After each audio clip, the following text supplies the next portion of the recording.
I'm Mark Seifter. And I'm Linda Zeiss Palmer. And this, finally back again, is Arcane Mark.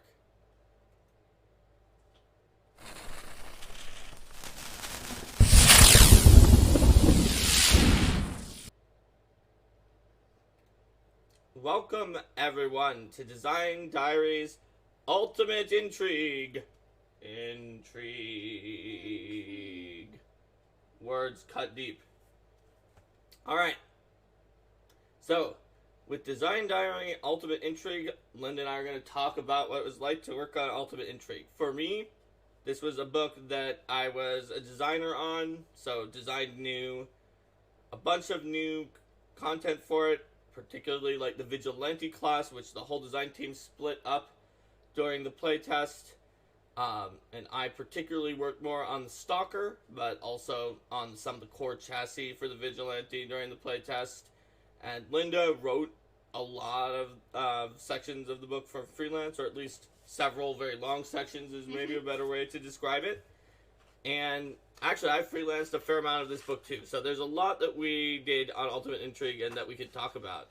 Oh, Unfortunate Pumpkin, thanks for the gift sub, Unfortunate Pumpkin. To False One. All right, yes. We shall give Unfortunate Pumpkin the XP. The extra XP. And there is the question, on a scale of 1 to 10, how much do you realize I love the Vigilante?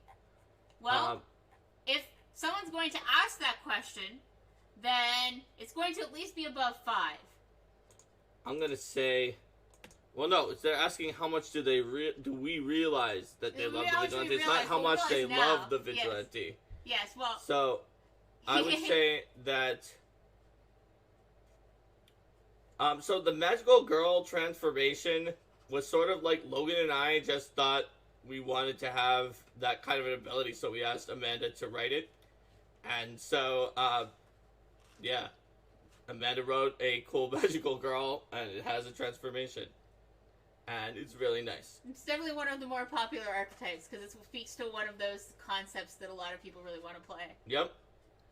We just figured that if we have all these superheroes, that we should do one that's a little bit less of what you are always expecting from, like, the gritty, I'm the Red Raven, and my parents were killed in an alleyway.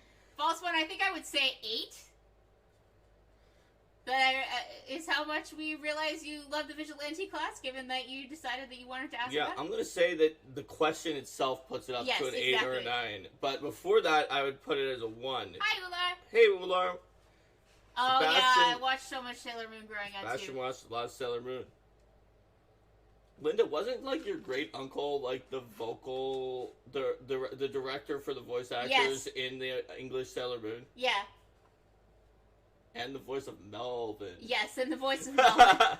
Fun fact. Fun fact. So I had a lot of, I also had a lot of Sailor Moon merch, and I definitely enjoyed running around the house pretending to be Sailor Scouts. False One's question is actually easier to answer this time, which is that over first edition classes have had varying levels of positive reception. Did it sink in? The Vigilante hit it out of the park for a lot of people. It was interesting with the Vigilante. What I've come to understand about certain classes in first edition is that the actual reaction changes over time in a really weird and interesting way.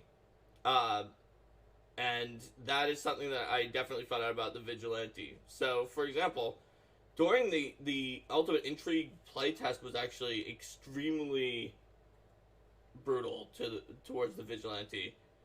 And one of the reasons of which is just the fact that when a class gives you tons of stuff and you don't want some of the things that it gives you, people get upset because they feel that, like, those abilities, which we didn't really have a name for, but I think because D&D called it that, people have started to be calling them ribbon abilities, of, like, little abilities that give you a fun thing. People are like, this probably replaced a combat ability in the class, whereas the designer is thinking, I gave this for free, and I would have given you nothing if I didn't give you this.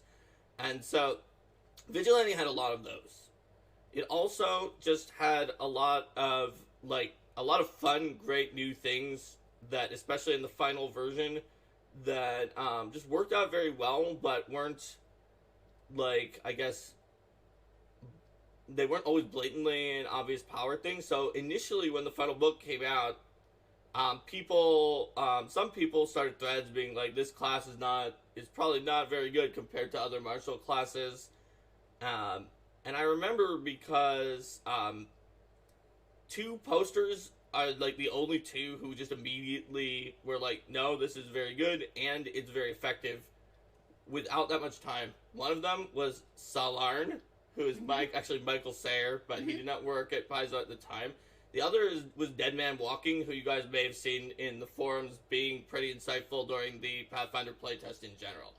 And they just went through and gave some examples to a bunch of other people, even people who are usually fairly analytical, including guide authors, who were just like, "No, this is probably bad." And then they convinced people in that thread, and over time, people just became pretty happy about the Vigilante. So I would say, over time, I realized that the Vigilante was doing well, but it seems like if the initial response is glee to something just immediately, then sometimes over time we find out it's like drinking a bunch of pixie sticks and there was something in it that actually maybe later caused problems that it was in there, where the initial response is mixed, like Sebastian was talking about earlier, and then later it gets more and more positive as people play with it and find all of the things that are cool in it.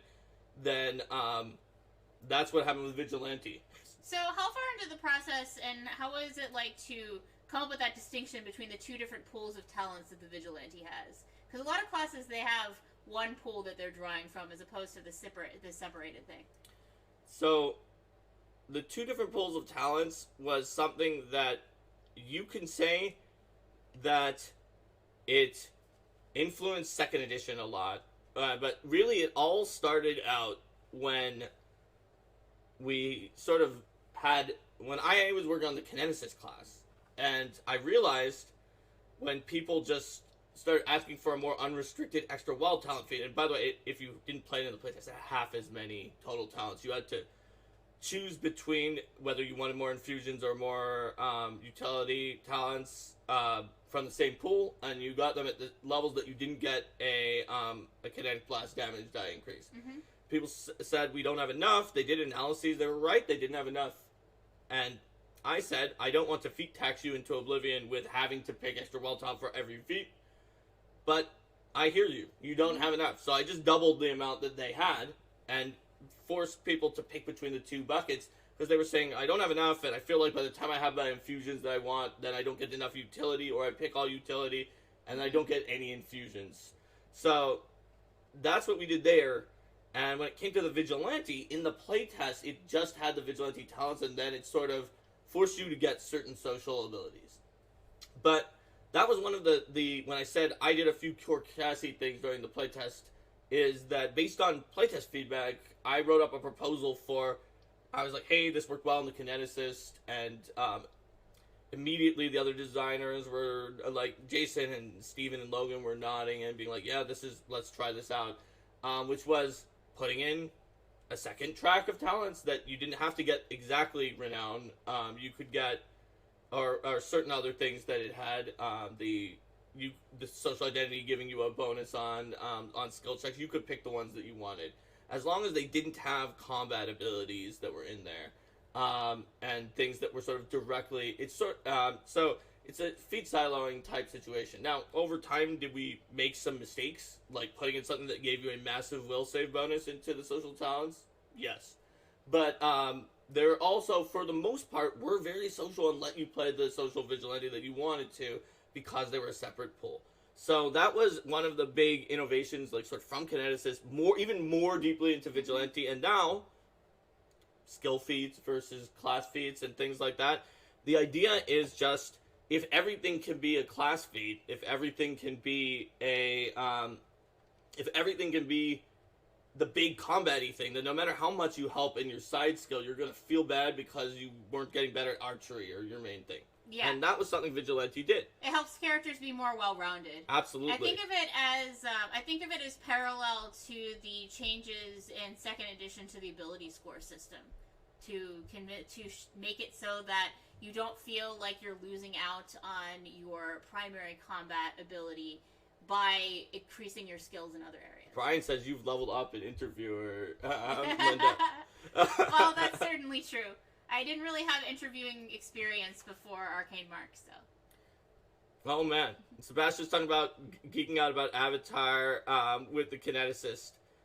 Yeah, it was a little bit harder to read. That was one where, no, it was a little interesting. And certainly, I was watching, like, at the time I was working on the kineticist, like, Avatar Legend of Korra was on the air. So that was one of the things that I was watching and doing for inspiration and just generally just research for, hey, look, cool things that people are doing with elements.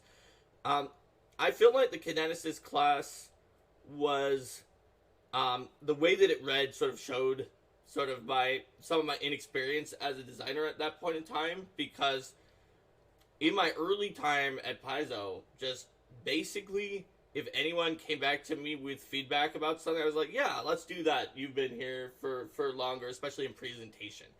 And I realize now that it works better in presentation when I instead have a conversation and explain what I'm looking for in the presentation. They explain what they're looking for, and then we find something that can help everybody. So when people came back with like, it's like, it might be easier to read if it looks like this, I was like, you know what? I'm not the expert in this. Let's do that. But an experienced designer, which I am now, knows about information design more. Mm-hmm. Back then, that wasn't something I was thinking of as much as the rules design of the class. And so, I'm sorry about the fact that it was hard to read, Sebastian. All right. Oh, thanks for thanks for subscribing, Severin Laureate and Ular and Warlord. Olar. Yes, thank you very much. So, I saw another comment about the Spells of Intrigue section. The Spells of Intrigue section is something that I am very, very passionate about, so I'm very happy that you liked it. For those of you who don't know, it was a set of clarifications that explained in an Intrigue game how to help you adjudicate some of the hardest to adjudicate spells, like divinations and illusions and enchantments and things like that, that just, they aren't that easy to figure out what you want to do with it. And that was something that I actually pitched real hard to get into the book because I thought that was crucial for an Intrigue game. And then it turned out that when we got some of the pieces of it in, it was something that was not exactly the same thing. So I mixed in some information into that to sort of get some of the points that I really, really wanted, that you may also have noticed from one of the very early Arcane Mark episodes, where I talked about divination topics, that it runs parallel to the structure of Ultimate Intrigue's divinations, not in the same order, but some of the same information. It's because I took that sort of right out of some of my notes about divinations and put it into Ultimate Intrigue. So a lot of it is my best practices from years of running lots of divinations for in games with tons of secrets and intrigue, and hopefully it has been helpful. We'll get to that later on. Yeah, making sure that divination is making sure that these spells can be powerful and effective and useful without letting them crack plots. Looks like there's more kineticist questions too. False One had one, and so did Sebastian. Let me look. So Sebastian said, were focus spells something that evolved from Burn? I'm going to say not really. The way that they work right now more evolved from just a really long back and forth between me and Logan, which a few things did.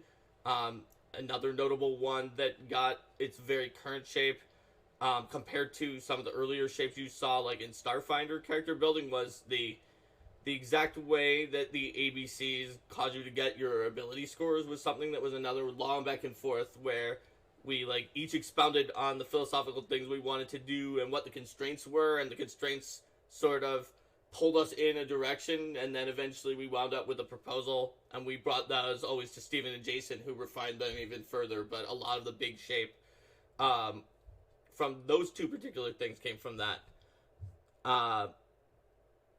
Let's see. So there we go. Let's move into Ultimate Intrigue.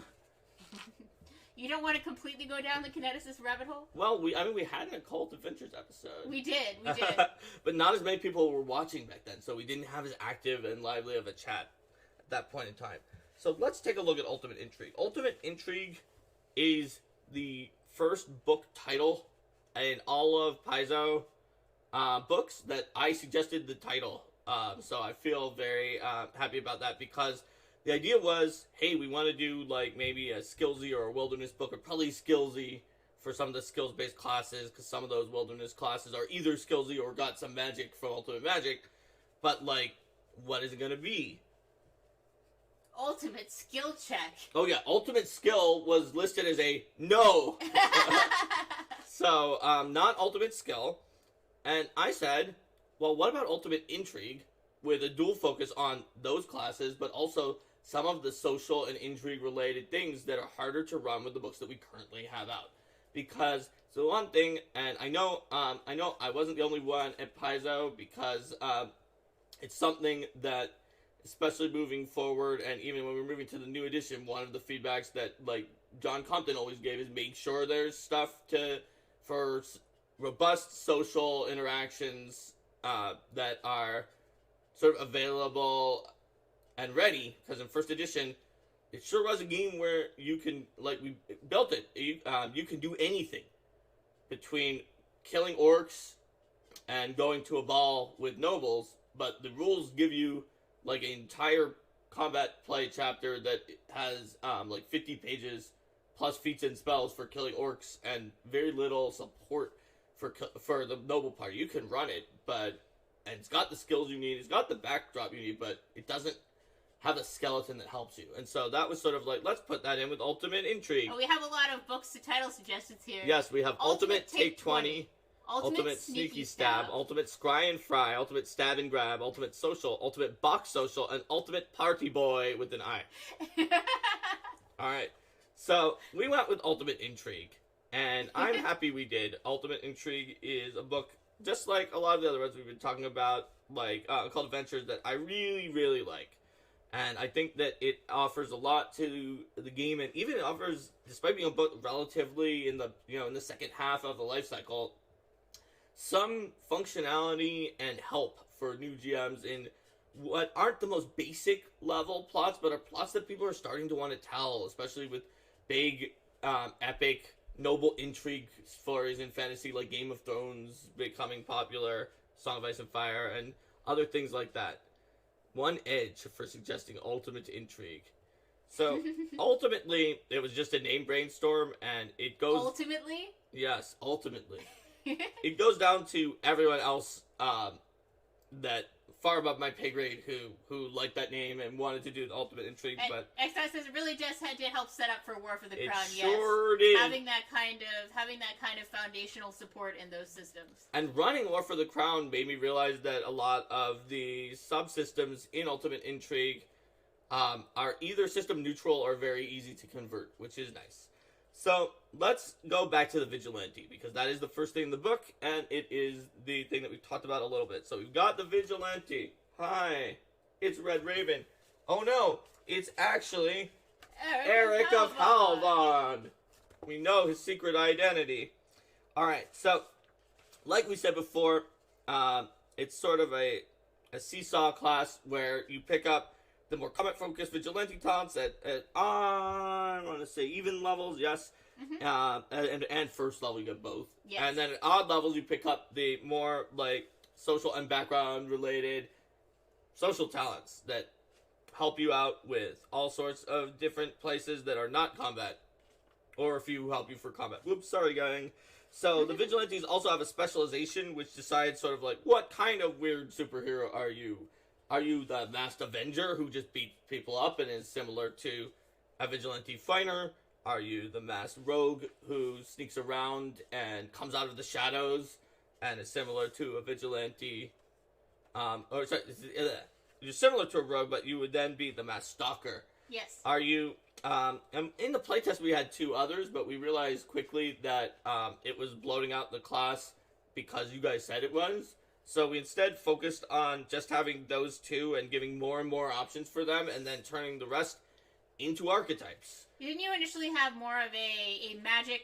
Yes, the Warlock and the Zealot, which both became archetypes, were initially both full specialization. The archetypes trade out specialization, so they essentially are two new specializations in the archetypes chapter. But it's a different way of phrasing it to make the base class easier to think about. And a lot of the Vigilante talents worked for both Avenger and Stalker, so therefore they just became for everyone in the Vigilante, whereas before we were forced to, like, do it 1 quarter, 1 quarter, 1 quarter, 1 quarter, and any given person had very few options. Yeah. So by combining them, also something that... There was actually a thread in the forums that, like, it sounds really bad, like someone is stalking me. It's called, like, Mark's Stalker thread, where even though the Vigilante playtest was very, very heated, that thread was actually not heated, and people just gave tons of great advice throughout the entire playtest. And so, like, a significant amount of that at least made it back to the table where I brought it up, and we put some of it in. So another question here, was there a consideration for doing Vigilante bloodlines in terms of rule structure?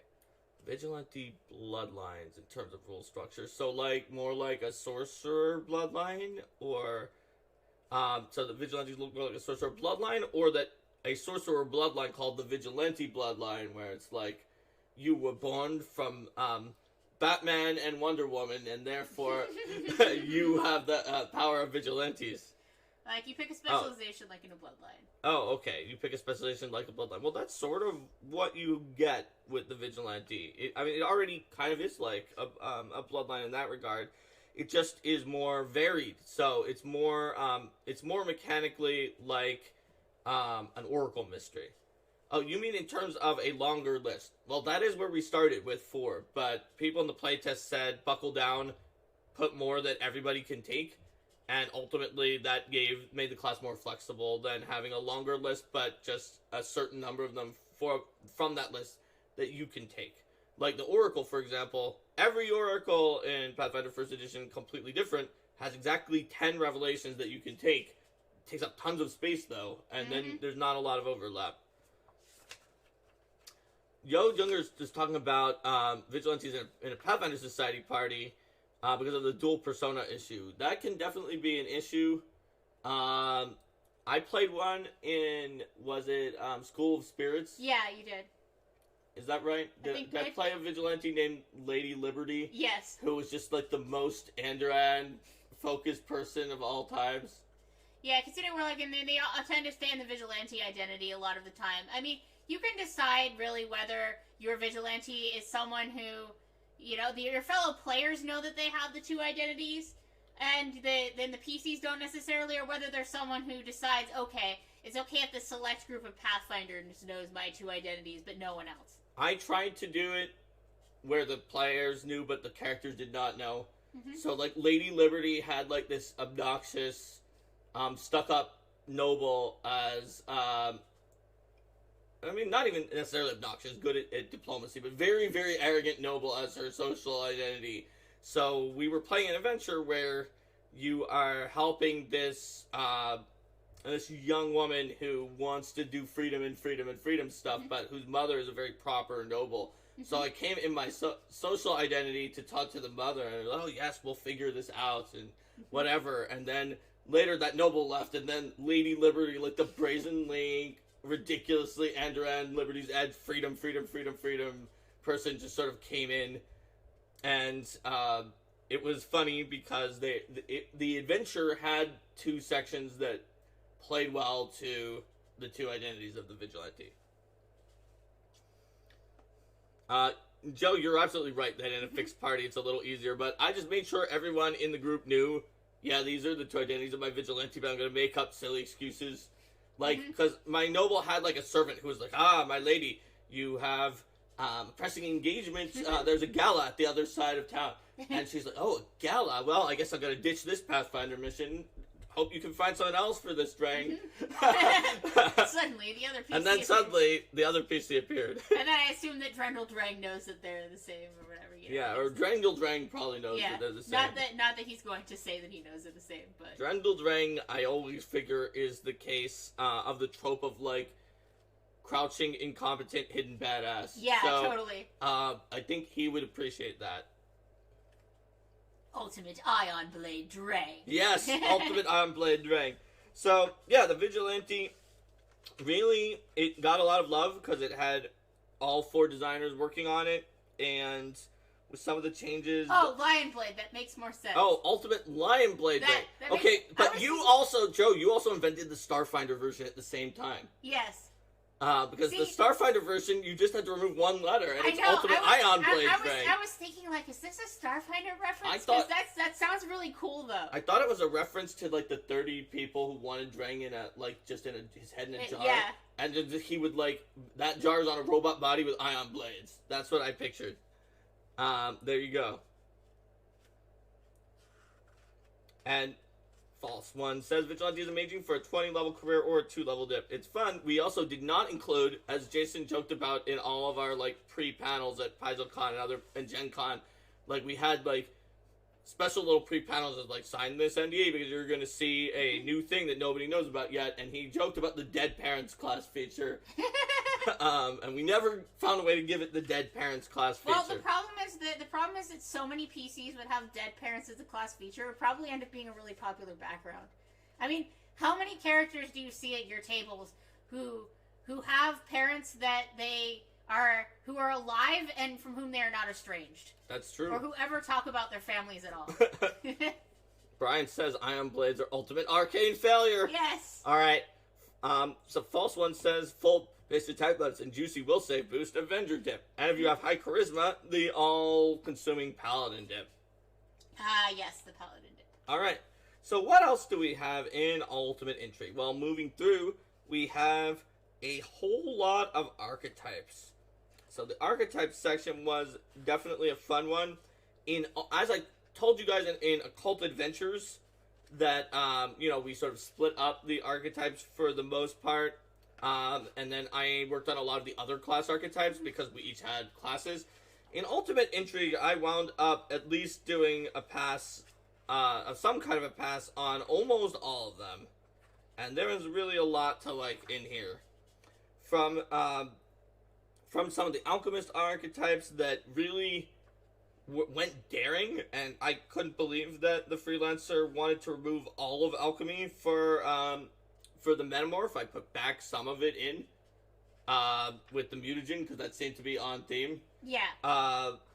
To the Bard with the really cool, some really cool options like the Mass Performer sort of has some vigilante aspects. The Ringleader, which is cool because they set up a plan in advance for a heist, and the Wit is actually one that's really great because it's an example of something that we told the Freelancers to do in this book, which is, hey, we know you might want to make an ability that is better for one of the subsystems that is in this book, but if you do, it better do something else because you don't want to trade out something that could happen anytime for something that only happens if you use that subsystem. So to say, to use the terminology you used earlier in this episode, the benefits in the systems in this book are more like ribbons. They're not going to be... That just piece by itself isn't going to be a load-bearing thing that you're going to expect. And they should be tied in. Like, so for example, the Wit not only gets a huge initiative bonus, and can always act in the surprise round, which is just use something useful. Versatile Performance is very good too. But it replaces Bardic Knowledge with something that helps on Bluff, Diplomacy, Intimidate, Linguistics, and Sense Motive, and gives edges in verbal duels. Is it as big of a bonus as Bardic Knowledge? No. It's to a bunch of skills you would want if you were a Wit, and it helps you in verbal duels is the second thing that it does. It doesn't just trade out Bardic Knowledge for verbal duels, for example. Joe asks, class design by Topo, a valid design path. Yes. There is so much inspiration comes from putting things together in unexpected ways, and typos are completely a valid way. Anything that gets you thinking out of the box and coming up with new ideas. Yes, and unfortunately, Pumpkin, I cannot comment on things that might on speculations of things coming out in second edition. Sorry about that. Not on this stream. If you want to know more about that, Paizo Fridays are a good place for that. Alright, so let's see. Or the Desk of Many Things. The Robe of Eyes. The Eye of Robes, yes. Yes. Alright, let's see what we've got here. Oh yeah, the Cavalier archetypes were pretty fun because it had like the Courtly Knight that had like some of the feel of sort of an Arthurian. Or no, I think the Arthurian one was a later one, but it just had a feel of the knight that was a. That's right. That was another set of archetypes that had the Arthurian one because it had the picture of the Celtic warrior on it, and the Cavalier has some other interesting options both for intrigue and like the Hussar is not even necessarily only for intrigue. It's just a great rider. The Druid. Let's see. The Druid I'm pretty sure was Miko Kallio. And it was funny because Ultimate Intrigue, another random thing is like we changed the guide that we gave out to freelancers in Ultimate Intrigue from one that Sean had written a while back, just to one that Steven wrote. And Miko was like one of the only people who read the new guide, and he followed it exactly, which was fantastic. Also had some really cool archetypes in here, like the Urushiol that is its animal companion is poison. Yeah, that one is cool. The Skin Shaper that thinks humanoids are a type of animal that it wants to transform into. And then I feel like there were extra words left over at the end because of the way that the art was kind of small. So I think that, like, I can't remember, but I remember doing some of the stuff myself for putting in some of the things for face speakers so that it could get charisma. Because back then we weren't necessarily changing the ability score of classes that much, but I sort of like to add in ability score changes into some of the archetypes. Let's see. The Inquisitor, as a skillsy class, definitely got a bunch of archetypes and some Inquisitions that were kind of cool. Overall, like sneaking into groups, hunting different faiths, trying to find secrets. It's a whole bunch. So I know that when we're talking about class design, archetype design, there's very much the idea of changing out like for like, that you wouldn't swap out necessarily a combat ability for a social ability or a skill ability for a combat ability or things like that. So how do you approach something like that when you're coming up with archetypes that are designed to make characters work better in intrigue situations? Well, ultimately, you have to find abilities that are more utility, are non-combat abilities to switch out, or you have to accept that you're willing to possibly not trade exactly like for like at every level but just be careful not to be trading away like a bardic knowledge for +5 to spell DCs or something like that.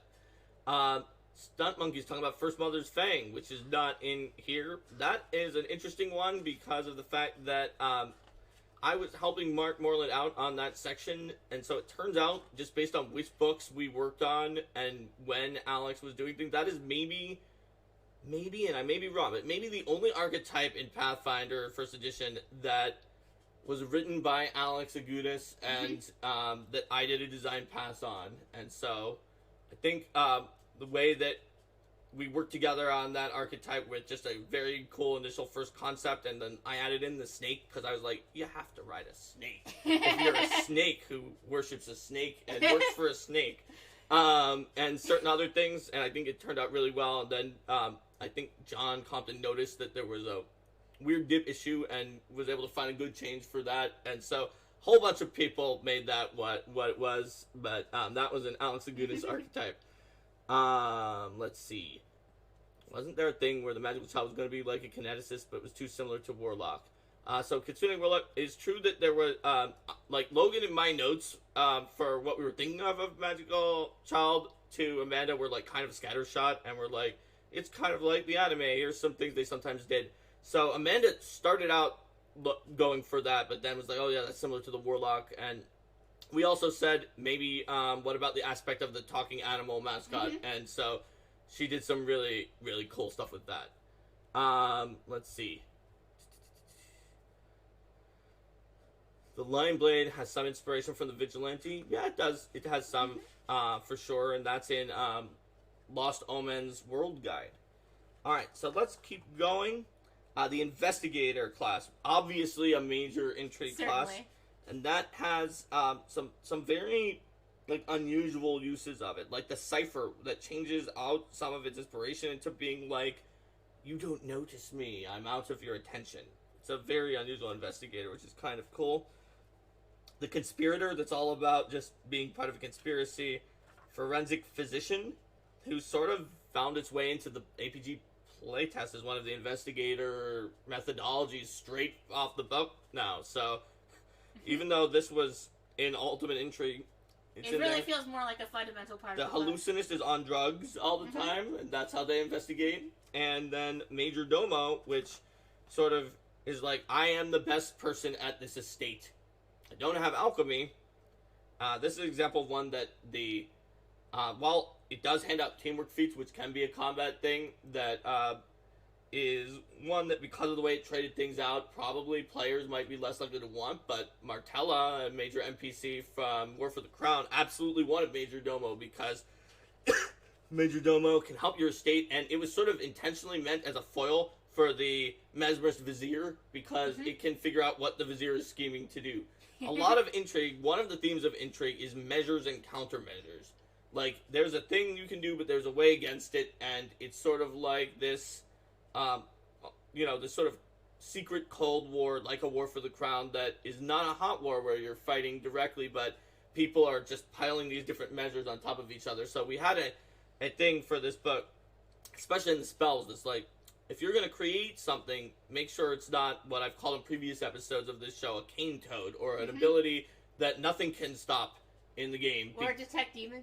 Yeah, Detect Demon is a great example. It is just worse than Detect Evil, except that it's a cane toad, because nothing that protects against Detect Evil thinks about Detect Demon, and so it gets past all defenses not because it's supposed to, but just because it's obscure. Well, that's one of the things that traits really help a lot with in 2nd edition, because you can just say, this thing affects things with this particular trait, and then anytime you come up with something new, you can give it that trait.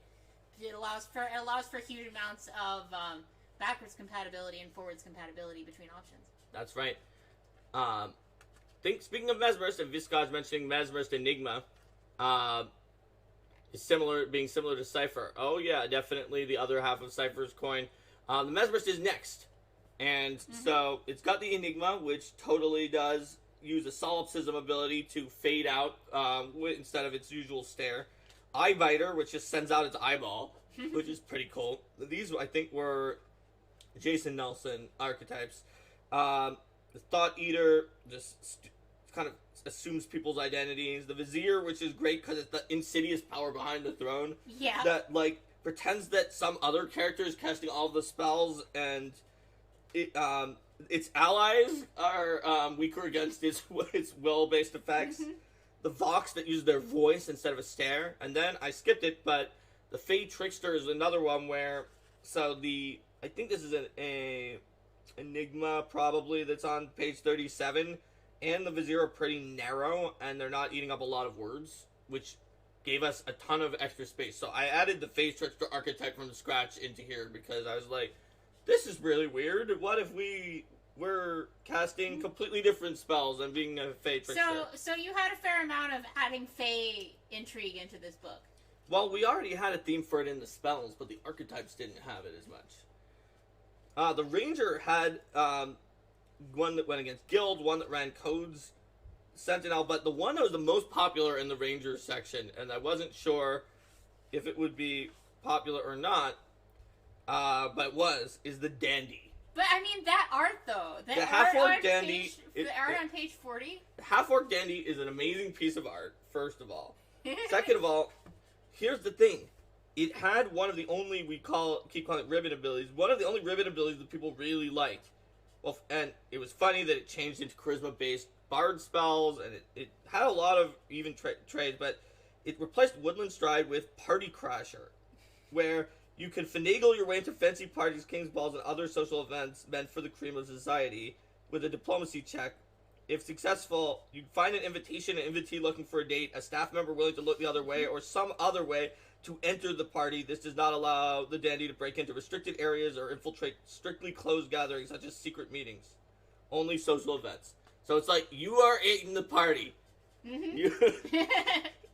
And people really liked it because it's a fun narrative power, and in its niche, like, it doesn't break the game, but in its niche, it's a DC 25 diplomacy check. By the time you get that, you can make that almost all the time. And so it's like, in its niche, it's like, you will get into that party.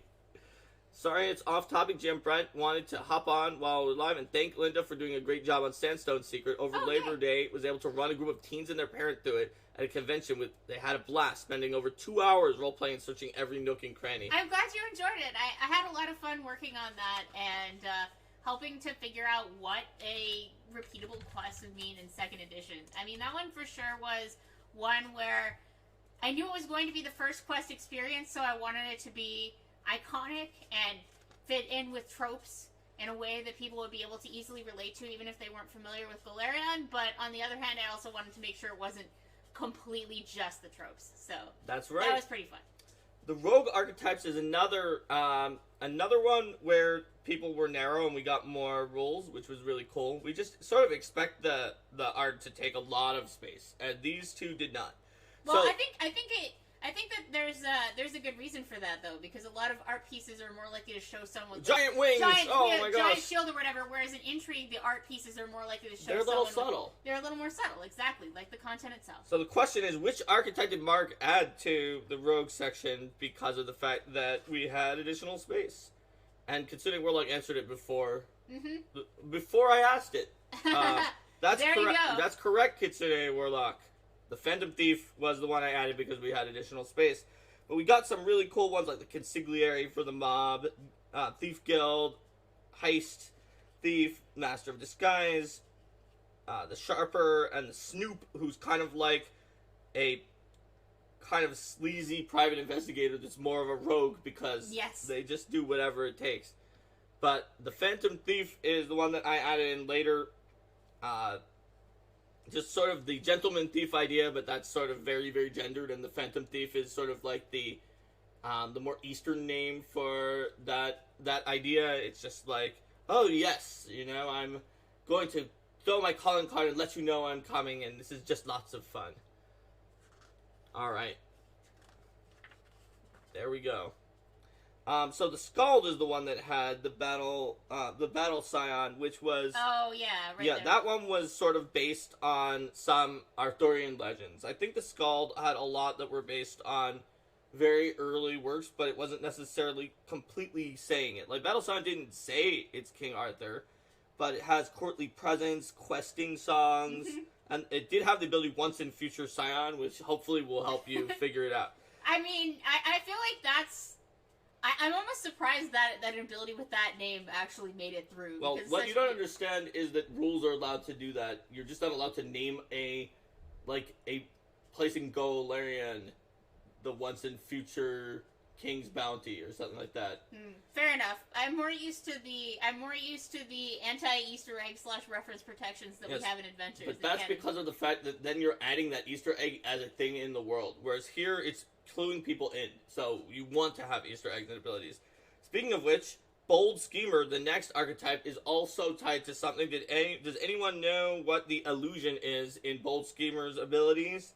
And therefore where the Bold Schemer came from. The abilities are Bold Strategy and Scald of Twists and Turns.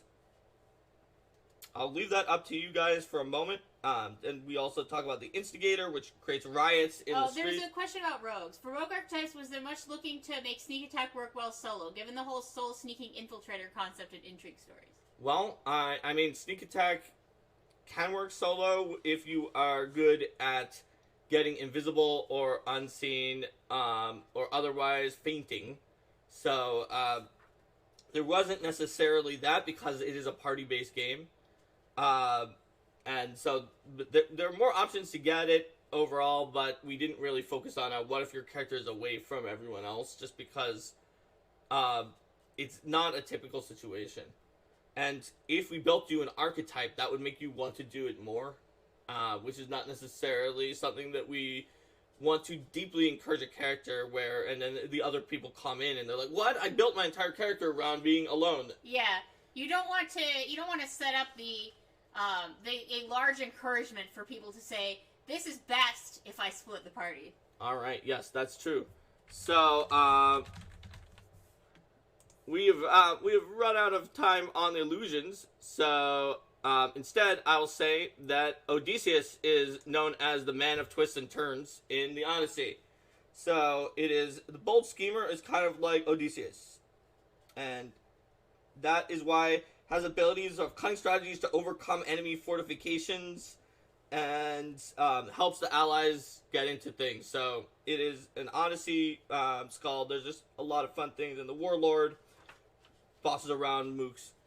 Spiritualist had 2 that were both like drastic changes. One of them calls a shadow, and the other one calls a zeitgeist from the area. That shadow color art is so cool. Yeah, I like the shadow color art a lot. I'm going to show it to you. Alright. The Swashbuckler was one that is a little bit interesting. You see, we did not have a separate Swashbuckler section by mistake. And so that was carved out of other savings with some of the other pieces of art that were also, like Linda said, very intriguey and sneaky. And so we eventually, over the course of the long other class archetypes section, saved a bunch of space, which I used to not only write some other class archetypes, but also add in a Swashbuckler spread. So there's a question here. How did you decide not to make the Swashbuckler the dandy? Well, because the Ranger was in the outline and it had the dandy. Is there also a sense that the Swashbuckler already has the dandy covered in a way? I mean, yeah, because you need an archetype for the Ranger to be a dandy, but you could just be a dandy as a Swashbuckler, and especially the Noble Fencer could be a dandy. That's one that I wrote here that I saw being somewhat popular and is also based on my experiences playing a Swashbuckler. I didn't change it that much because it's an archetype, not like the APG playtest, but here it has some abilities to help it a little bit better on will saves, which kind of are one of its problems. So yeah, basically we have a Swashbuckler that helps its allies instead of being like, haha, I must get all of the kills or I don't get my abilities. Stop fighting everyone else. Yeah, that is a lot. Speaking of perverse incentives, that has been one. Yep. And it's got the Noble Fencer. And yep, just basically that's what we've got. So then there's the Vigilante archetypes that Amanda wrote. It's got your Hulk. She did not write the ones that were exactly the ones that Logan and Steven wrote from before. They just put those in. So I think that Logan did the Kabbalist and the Warlock, which were separations out of his original Warlock design. Steven did the Zealot, and Amanda did everything else, from the Gunmaster to the Magical Child, from the Mounted Fury to one of my favorites in here, the Psychometrist, which is a very small switch out that can get you some interesting focus powers. And then there's the Wild Soul as well, which can be Spider-Man, or turning into a bear-man, or woman and bird girl. Attorney at law. So, then for the other class archetypes, there's just a whole bunch, including a bunch that I also added in here, like the Tyrant Anti-Paladin, because I thought Lawful Evil was cool for Anti-Paladins, but just a lot that a whole group of great freelancers brought in. Some that are just very, very interesting and big changes, like the Courtly Hunter that forms the connection between a Leshy spirit or Fey spirit with their animal. Yay, Leshies. And can drastically loses some of the combat effectiveness of tons of teamwork feats on the animal in exchange for, like, the ultimate familiar / animal companion, skillsy companion. I guess other than an Eidolon that just spams +8 to skills, but this can do so many different things. And is always around. We had... Isn't this where the, some new wild towns for the Kineticists that were all focused on, big intrigue, one for each element. It has, the Secret Broker Occultist that, like, trades in secrets. That was a fun one. It's Hilary Moon Murphy. The Intrigue Oracle Mystery. It's got the Velvet Blade Slayer, the Fey Collar, Unchained Summoner archetype that calls them Fey. So, there are a lot of archetypes. I don't want to take too much time on it. So, then we get to the feats section. So, the feats section is one where Steven really took charge of coming up with ideas for feats that would fit in to an intrigue game, but sometimes were very fun for combat, and just made it a little bit more engaging and was a little bit less of just +6 to diplomacy. And there's a lot of fun feats in here. A bonus is something that you add to your sheet, and then you know that you're good at that thing. But other than just generically being good, it's not an ability that you really feel and interact with over the course of the game. The only thing that I really added to this in personal is some of the bravery feats that require bravery for fighters. I added during a copy-fitting secondary pass because of the fact that there was space. And fighters didn't really get that much, as it turned out, from just the combination of feats. There was good stuff for monks. It's like, oh, not as much for fighters. How about bravery? Mm-hmm. That also helps because of the fact that bravery was not particularly good, and most people took an archetype that traded it out. So here's some cool things if you did not do that. And I really liked having rules for what does it mean to hide a spell. Oh yeah, that was very important. Our group uses those so much. Yep. All right. False One says the Intrigue feats are cool, but the Vigilante talents are so shiny. They are pretty shiny. Alright, well, yep, Steven knows more about these than I do, so I'm going to sort of skip past into Mastering Intrigue.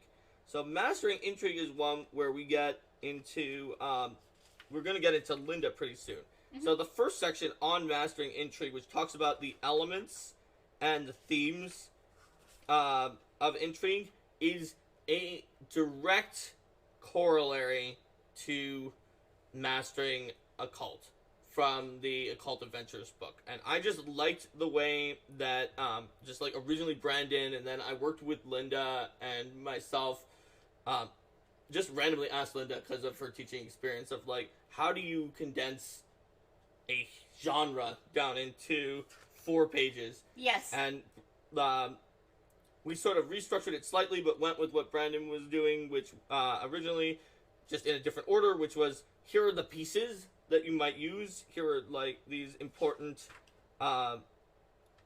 things that you're gonna find in your game, like relationships and loyalty, measures and countermeasures that I talked about before, yes. Importance of appearances, and the bargains and compromises, and then, power of secrets. Yes. And then here are the themes, which are, the elements are ingredients, the themes are things that you build up with those elements and that you add into your game, like Game of Nobles, Criminal Underworld, War of Propaganda, Law and Order, or Ultimate Intrigue, which is everything. Yes. It's like Ultimate Occult, which was in Occult Adventures, that is all the occult themes all together. Yes, considering more like Fencing Grace was reprinted from Advanced Class Origins into this book, and Starry Grace was in here too. As well as Call Truce. We also had a whole episode where we talked about running Intrigue games in particular. We sure did. So I think that it would be good to direct people more to that. So go to that episode if you actually want guidance. But fortunately, other than that small bit at the beginning, this does not necessarily just give guidance. It gives a bunch of systems. The most important of the systems, and you know, because it got to be first, even though, let's see. Yes, even though heists start with an H and it starts with an I, is the influence system. So, I did the design work on the influence system when it came in from the freelancer, but let's let the freelancer who wrote the influence system, based on a lot of hard work from Thurston Hellman, who wrote a proto version of it in Pathfinder Society scenarios, do the talking. So the influence system really, as Mark just said, it was an ongoing collaborative effort between myself and Thurston Hellman, going back and forth to see really how do you want to capture the idea of a party. When you have different people, they have different ways that they're going to be influenced. I mean, fundamentally, some of the ideas that we wanted to get across here are a dynamic system of socialization that certainly allows diplomacy and those other classic social skills, but also, as much as possible, lets people with other skills get engaged and encourages collaboration and getting everyone involved.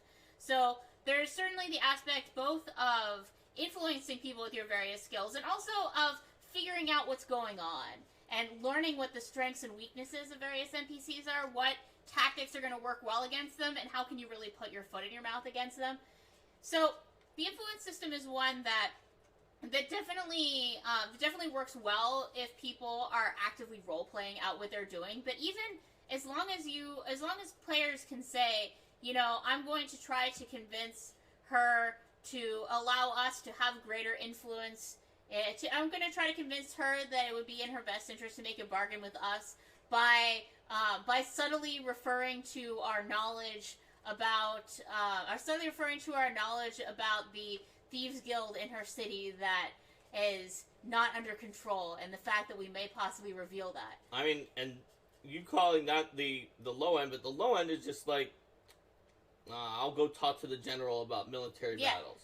Well, what I'm saying... You could probably do it with that and just I came up with an overcomplicated example, but yeah, I'm going to talk to the general about military battles.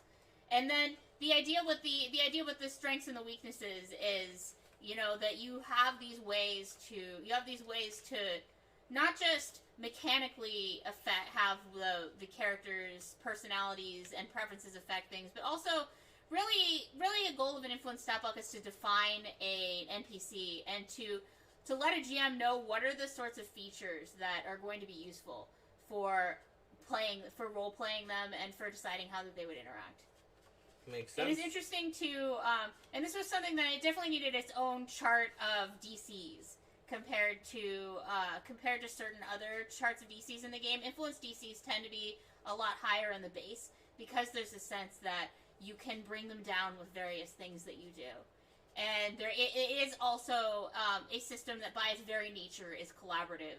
It does have a sense of everyone roll and take the highest going on with it. And, I remember it had a base DC that was very, very easy. Yeah. And that was supposed to be like the best skill. The best skill. And then you add 5 or 10. Yes, you add 5 or 10. So then the plus 10 is going to be the things that work, but not great. And oftentimes diplomacy is going to be in that category of something that can work, but it's not going to be your best choice. And, so False One's wondering if the second edition idea of NPCs with high social level, low combat level grew out of this. I would say not directly, but some of the same philosophies sort of led into that. Just part of that second edition idea was just that there's a lot of sentiment on the design team that just we wanted to do that. Mm-hmm. Just we needed a good way to do it.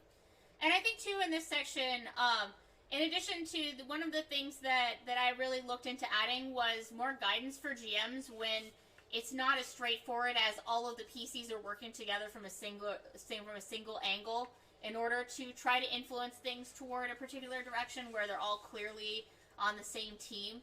Because in a lot of Intrigue situations, you can have PCs working at things from different angles. Maybe it's not even clear that they're all on the same team to the NPCs and they're trying to play good cop, bad cop, or some of them are going to appear as being part of one organization and some will appear as being part of another. Can you see the picture?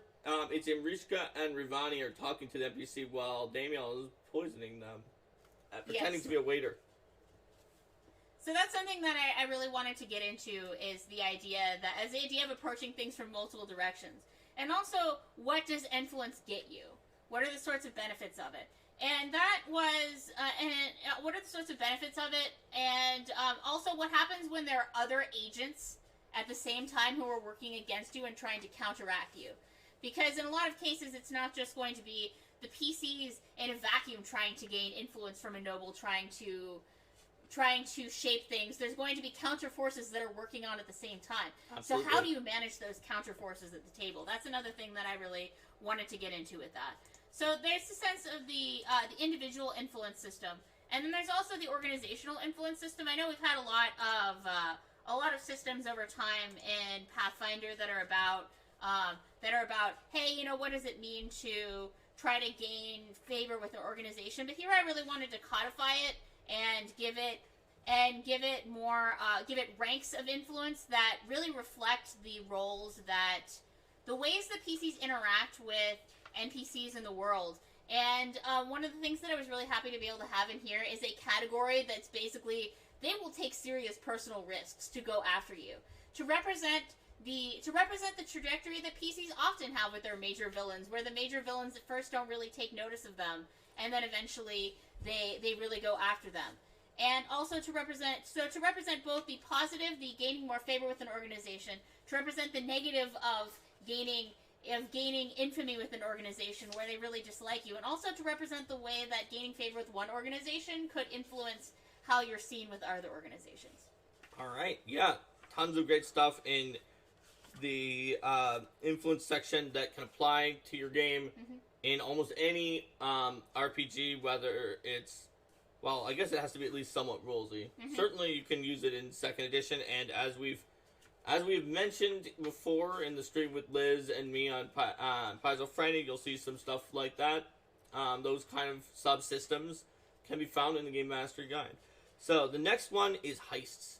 So that was one that really benefited from like Logan's deep knowledge of heists. He did a major sort of like heist diagram that he just drew himself, and a lot of additions to this heist section. And I came in afterwards to look at it with like the 2nd design pass. I was just like, yeah, this is a really good heist section. So like I know about it from that, but basically it talks about heists in a framework of just figure out what is going on with the heist, what's the goal, and figure out what the obstacles are, and make a little diagram and sort of plan for it, because it's a little more freeform. It really honestly shows a style of running things, a sort of a more fluid style of running things that like fits well with Logan's aesthetic, and it's a really cool way to do heists. There's a comment here from Kitsune Warlock. Would be fun if the 2A faction influence system was integrated into PFS, but that also seems like such a logistical nightmare. 2E faction influence system. What is the 2E faction influence system? I think they're talking about the 1E faction influence system, maybe. Maybe? Okay. I don't know. So actually next are not chases, but it's a leadership section. It's about what it means.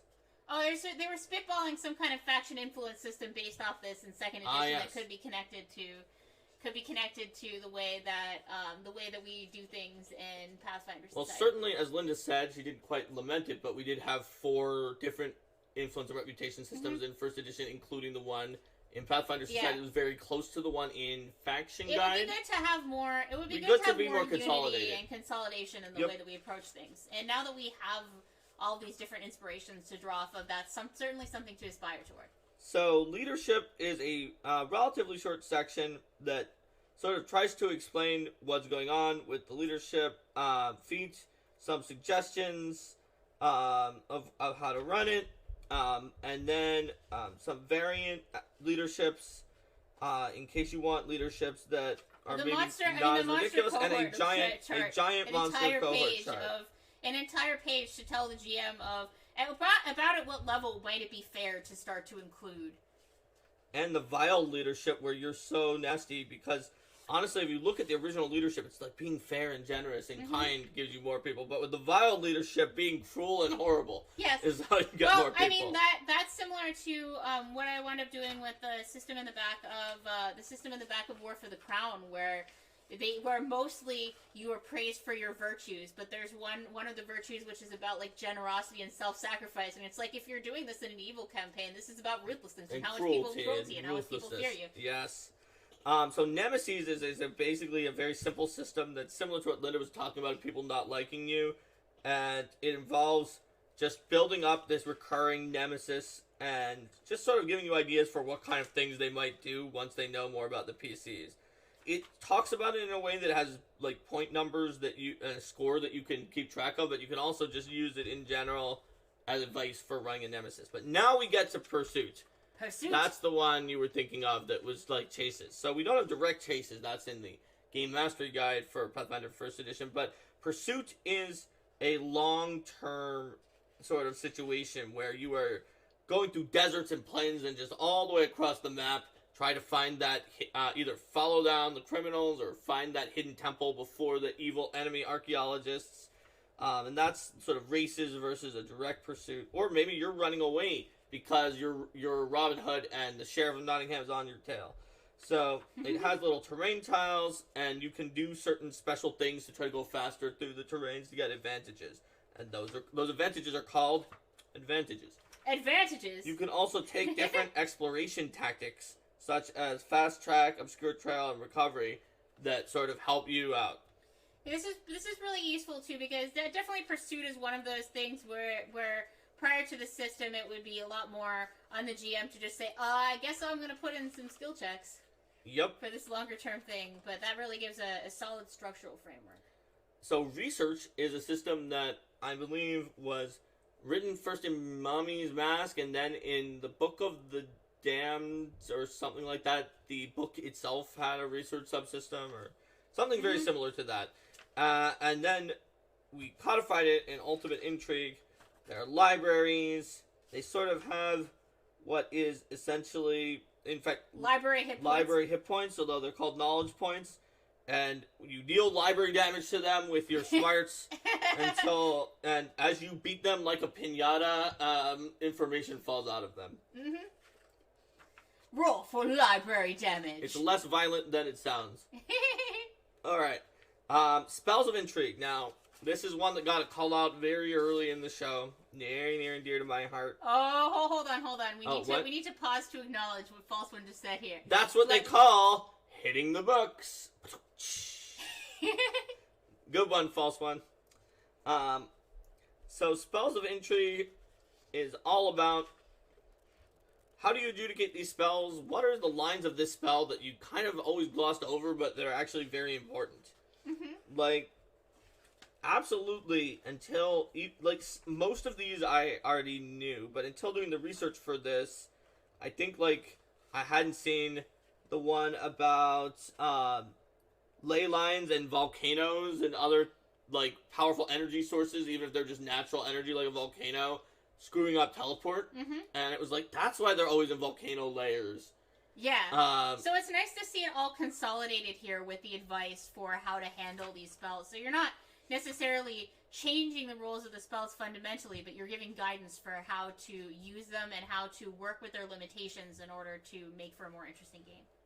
And if you remember how, like, my notes, I always do a little story or example, like in the Darkness blog we published, or in the Simulacrum episode, the example at Ultimate Intrigue is just exactly my example of, like, the Kingdom of Gaheris, which was under attack by some hags, and then, Ezran and Kyra both cast, Kyra casts a divination spell, and Ezran casts a vision spell, because those are two of, like, the absolute hardest things to adjudicate, and then some examples of... Did you write that divination poem? I wrote the divination poem. I figured that was probably you, because you usually write poems for divination. I usually do, and they're usually sonnets, like the flame of passion, that's which brightest burns, of love and hatred treasured or betrayed. We chip away at every wall and turns, not thwarted is the payment just delayed. In blackened yawn, near the first hungry pyre, twin sleepers lie, once foul but later fair. Dark beauty gleams the prisons two to break, no loyalty, no love except to take. Guys, Mark can write sonnets really, really fast. It's really impressive. I write them at PFS tables when people cast divination. Does it annoy me that divination contains a spell called divination? No, because now it's called read omens. Let's see. English doesn't borrow from other languages. English follows other languages down dark alleys, knocks them over, and goes through their pockets for loose grammar. Oh, that's true, good. Joe. Yep. I've seen that before. Well, it might have bothered us, and that's why it doesn't contain that anymore. Yes. And then Ezran has a vision of stuff, and both of them have interpretations that also show what the clues are, how the PCs could use it, and they both absolutely do not just be like, here's the answer, and now we're done with this story. So this is the section that is less useful now that some of these spells are already, like, thought out for some of the problems that were mentioned in this section and more explained in the spell, but it's still useful read just to think about the philosophy behind Spells of Intrigue, which is always give your players something cool and worthwhile for the spell they cast. Do not just make the story boring or uninteresting. Plus, if you are looking to make your own intrigue spells and you want to make sure that they're going to further the story well, these are some excellent principles to keep in mind. That's right. So next we move on into the chapter that is called Social Combat. It does not contain any social combat, but it contains some things that are kind of like combat and that are social, and it's called Social Combat. I really like It's more of a chapter about social conflicts, which is indeed what the name of the first type of social combat is just called social conflicts. And yes, it has a great art. So, yes, it's basically, the idea of it is, and I think the story gets that too, is that the Red Raven, as Eric of Halban, is in there trying to convince the nobles that eternal winter is coming forth to just sort of just destroy everything in the land. And so, as a sort of a visual aid, he has Kess, who's fighting like crazy ice elementals, like intentionally box and push and shove the elemental into view of the window. And the nobles are just like, oh, well, I don't know, positively thrilling. I could have imagined she'd be an icicle, and they just don't care. So, social conflicts in general is a section about building your entire... I wrote this one... Falcon asks, if I build a noble character and have a lot of social edges, am I an edgelord? Oh god, I hope not. I really hope you're not. And it's all about social conflicts is building your entire campaign around a social or intrigue conflict. What kind of events might happen, what are the stakes, what is the pacing, what are the consequences. It has a great freeform check DCs by level table that Steven created while he was doing a design pass on it that shows that actually a hard check has to be much higher than a lot of the checks are in the core rulebook to actually be hard. And even then, it's not really that hard for really experienced PCs, but it's fairly challenging for most people. It has the idea of failing forward for the first time. A lot of things that you'll see later onward is something that I put into here. And an example social conflict called The Taken, where a bunch of Fae are replacing children with changelings in order to sort of foment in... There's all sorts of problems. There's peasants, and there's nobles, and the Fae are a third party, and it's all complicated. A level 10 character with plus 32 in sense motive. Yeah, I can believe that. I had a level 11 character who had like plus 50-something in knowledge religion, something high. Yeah, oracles. Yeah, no, when you get those kinds of bonuses, it adds interesting challenges for the GM to even begin to explain what that means. 60. I'm not sure. Will you forgive me for taking snake style? Yes. I am not surprised that you would choose to take snake style with the sense motive that high. Alright. The next one is verbal duels. Look, objection, says Quinn. Objection! He's pointing and saying objection, as Saltiel is being the obviously overly favored, like, ridiculously dressed with a bare-chested prosecutor, while in Cheliax with Abigail Thrun as the judge, who is, and Saltiel as Phoenix Wright reference? Saltiel as an Asmodeus worshipper obviously has the advantage here. And yes, it's definitely can be considered an homage to like the Phoenix Wright sort of objection, because you can use a verbal duel for a courtroom sort of back and forth. You see the audience, you duel with words. Honestly, verbal duel is the only system in this book that works better in Pathfinder 2nd Edition than in its initial edition.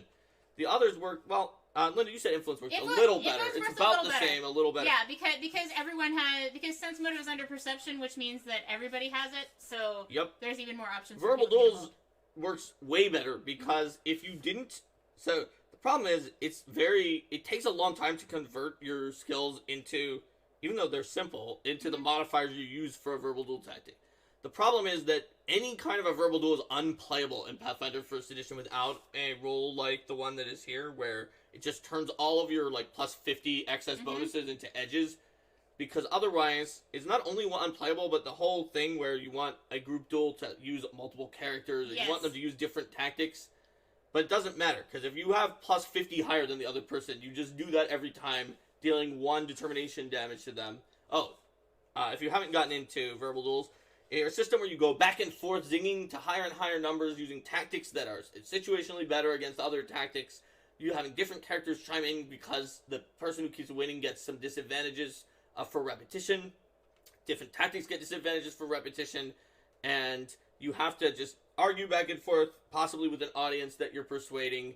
and you build up edges that allow for rerolls at crucial times because you're playing a game of risk, because it becomes more and more valuable the more times you try to get higher, but the more times people roll, the higher it's going to get. The higher it's going to get, so you've got to decide, are you going to concede? Because if you concede quickly, then you'll take less damage, but you do eventually need to win. So how high are you willing to let the stakes be, and when do you cut your losses? And we did them in 2nd edition of War for the Crown. It's been very exciting. In 1st edition, we had to do a thing where it was like, well, pick a skill for this, but you only use like your ranks, and then use your charisma modifier because you're having to talk, and it doesn't add your other stuff, but you get some edges for that.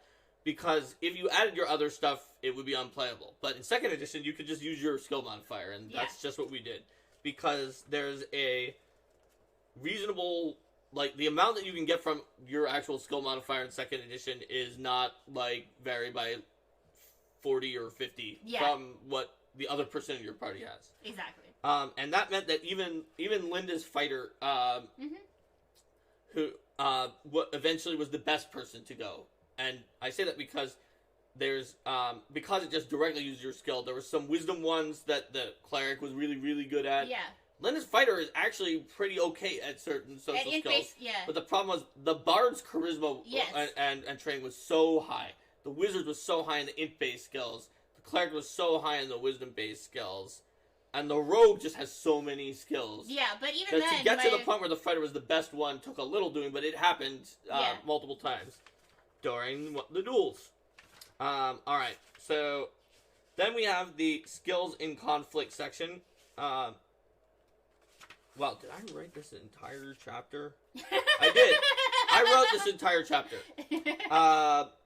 The skills in conflict section is all about, like, how can I use some of these skills that, like, when Jason was writing the core rulebook, he only had, like, one very small amount of space to talk about this skill that means, like, everything about social interaction. That means everything that is involved in deception. That means everything that is involved in convincing.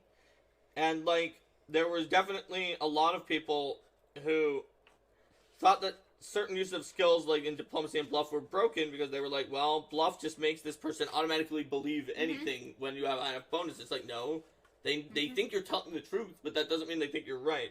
Or the infamous diplomacy hammer. Yes, the diplomacy hammer is in here. Requests are not mind control. Yes. This is the biggest potential trap in understanding the diplomacy skill in a typical game. You can make requests without angering the target. That doesn't mean it works like mind control. Diplomancer. Yes, and it has disguise, a little bit about intimidate.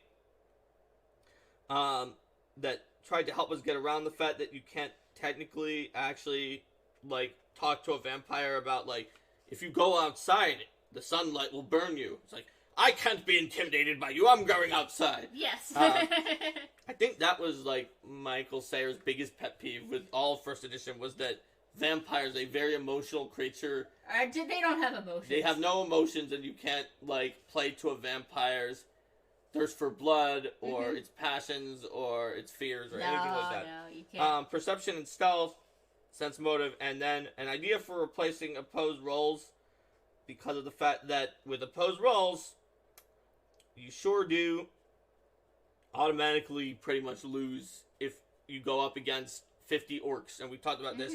And it is kind of very similar to what we did in Pathfinder 2nd edition. Instead of use 11 plus their skill bonus instead of 10, we eventually went with 10 because we knew 11 was actually even math, so it didn't matter which one you rolled or not. But when we created a system where we knew the active person was rolling, except on saving throws, we wanted to give the person rolling that 1 point. Plus 10 plus is just a lot easier to remember. It's easier math, and we wanted to give them the 1 point advantage because they just took an action. Yes. Or in the case of saving throws, are about to get really, really screwed. Yes. So let's see, spells. There are spells. a lot of fun intrigue spells in here, and this is another one where we said no king toads. If you have something, make a countermeasure. We wanted a lot that were for a big variety of lists, and there's some really funny ones in here as well that are just very helpful in more intrigue situations, but none that are like, this is the one that did 900 damage. Yes. So you find a lot of sprinkling of intrigue spells around in people who have this book, but they don't usually become the one that like is at your game and you're sighing for the intrigue What spell. is the countermeasure to Crime Wave, asks False One, asking for reasons? So the countermeasure to Crime Wave is, let me see, it's an enchantment compulsion mind affecting, so anything that stops one of those. Yeah, so it's already stopped by spells that break enchantments. It's stopped by spells that can just dispel magic, and it's very obvious that that person is just stealing from people. Mm-hmm. It's different when you have like a divination or say an abjuration that no one can break because nobody thought about that abjuration, or a weird type of enchantment that is undetectable by everyone, or things like that. Oh yeah, there's also the art, there's Entice Fae, the Fae calling one that became sort of Primal Summons, or Primal Call is one of the core rituals in 2nd edition, with this great art of Linny giving a silver violin that she got from a silver balladeer friend from Occult Adventures to this muse that she's calling in. That sort of looks a little bit like the silver balladeer because muses look like one of your ideals, and maybe that's what Linny thinks about. And Drugani is just licking his paw, being like, "I'm also in this piece of art." Don't forget that I am prettiest kitty. Yes. You know, Drugami almost got prettiest kitty as his background in the pre-gen. Let's see. Oh, there's a lot of good art in here. We've got the Animal Ambassador Bat. I forgot about these. We've got Elaine kissing a pig. So Brian asked, how did working on Ultimate Intrigue spells affect PF2 spells? Well, it certainly affected our understanding of making sure to think about which spells influence other spells that influence the game. Here's a fun one, is Sela is casting Detect Desires to see which of these 3 people should join her party. So, you can see from left to right, his desire is a giant gold statue of Elaine. Mm-hmm.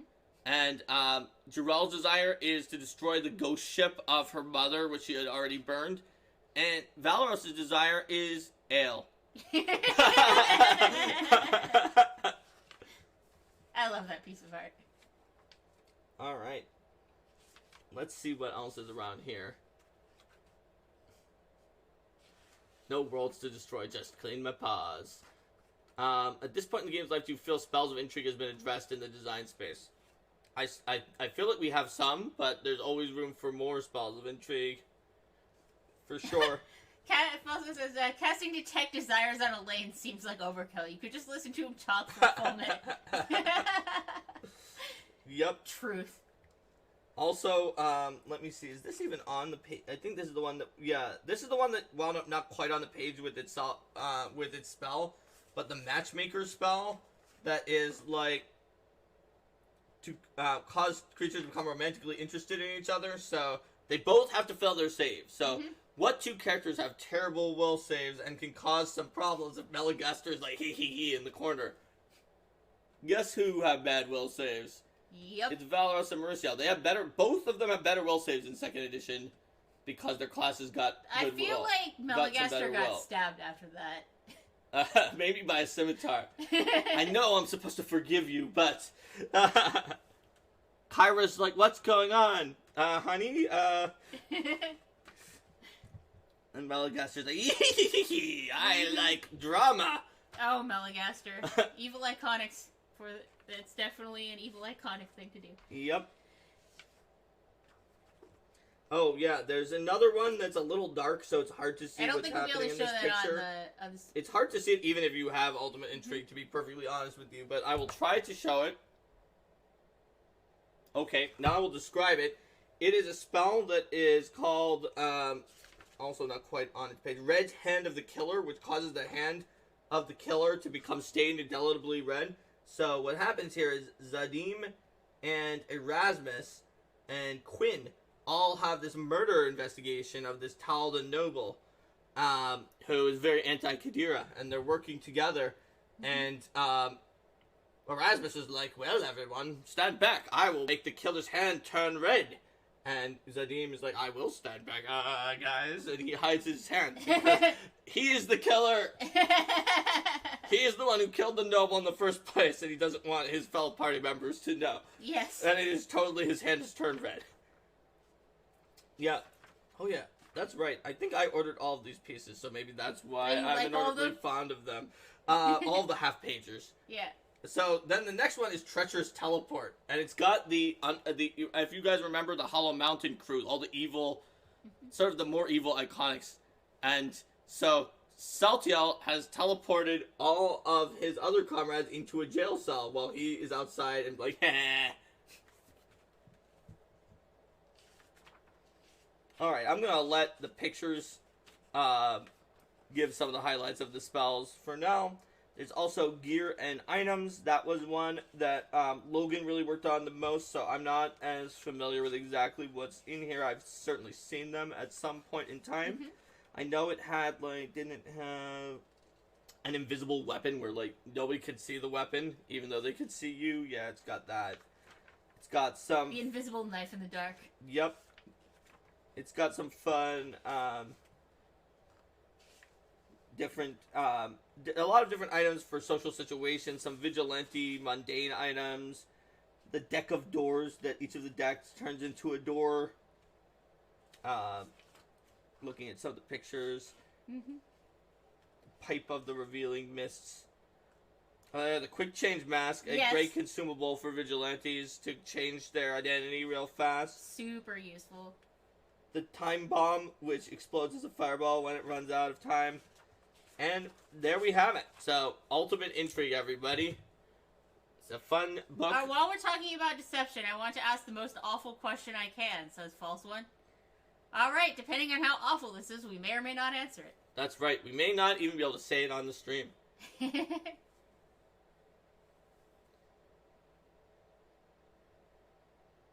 Invisibility plus permanency plus reach meta magic is greater than Sphere of Annihilation. Legal. Okay, so invisibility and permanency are not a legal combination in first edition. So that is definitely invisibility and permanency are definitely not allowed, just period. So Sphere of Annihilation. I need to check whether or not the Sphere of Annihilation is... Let's see. So it is an artifact. It's a globe of absolute blackness. You can decide whether or not it is actually an object or not, because it is weightless. Yeah, it's sort of a weightless sphere, so if it is an object, you can cast invisibility on it as long as you don't foolishly touch it, because invisibility can be cast on objects. But invisibility is not one of the choices for... it is permanency for object. Oh, you might be right about that. Let's see. Oh, you're talking about right, okay, it's invisible, not you're invisible. Okay, so, yes, it looks like invisibility can be made permanent for objects or areas only. Yes. So a permanent invisibility... So you could cast permanent invisibility. On the other hand... How would you manipulate the Sphere of Annihilation without annihilating yourself? Well, you're saying reach spell. Yeah, well, that's for putting the invisibility on it, right, from a distance? Also, what's the range of permanency? Because it says see text, and one of them is personal. And the other one is yourself, another creature, or an object as appropriate, but then it doesn't say what the range is on that other thing. So that's probably also touch, I guess. It doesn't say. So, unless it's equivalent to the range of the initial spell. Maybe. It's ambiguous. It's pretty ambiguous. It would depend on whether or not you feel that the Sphere of Annihilation is an object or is sort of this insubstantial thing that's still listed under an artifact. Most magic items are objects. It also depends on whether, putting permanent magics onto an artifact seems like something that would work. Could you just cast Shrink Item on an artifact axe and make it permanent, so it's permanently small. Also, would a Sphere of Annihilation really maintain magic that was cast on it, or would it annihilate it? Would it eat the magical effect itself? So yeah, it's definitely questionable about that, and also just I think in general maybe artifacts, given that they're so hard to destroy. Mm-hmm. That like if you could just permanently shrink item on certain artifacts, that would make make them not destroyed, but at least render them useless. That would sort of be a way around their destruction mechanism. So maybe they are too powerful for that. It's very unclear. I would probably not allow it at my table. Yeah, permanency in general is kind of a little bit of a goofy ability, and that's why it has such a shortened list. Certainly. Permanent spells, sort of, each of them themselves are almost a unique spell. Yeah. They're just sort of combined in there, and it's mostly just like, vision and language spells, and here's some other things. Yeah. I don't like dying instantly to an invisible or a false one. I know this is surprising. And Stump Monkey says, table variation. All right, well, with that lovely squirrel, I think we've concluded our topic. I think we have. So let's say goodbye to YouTube. Bye, YouTube. Bye, YouTube. See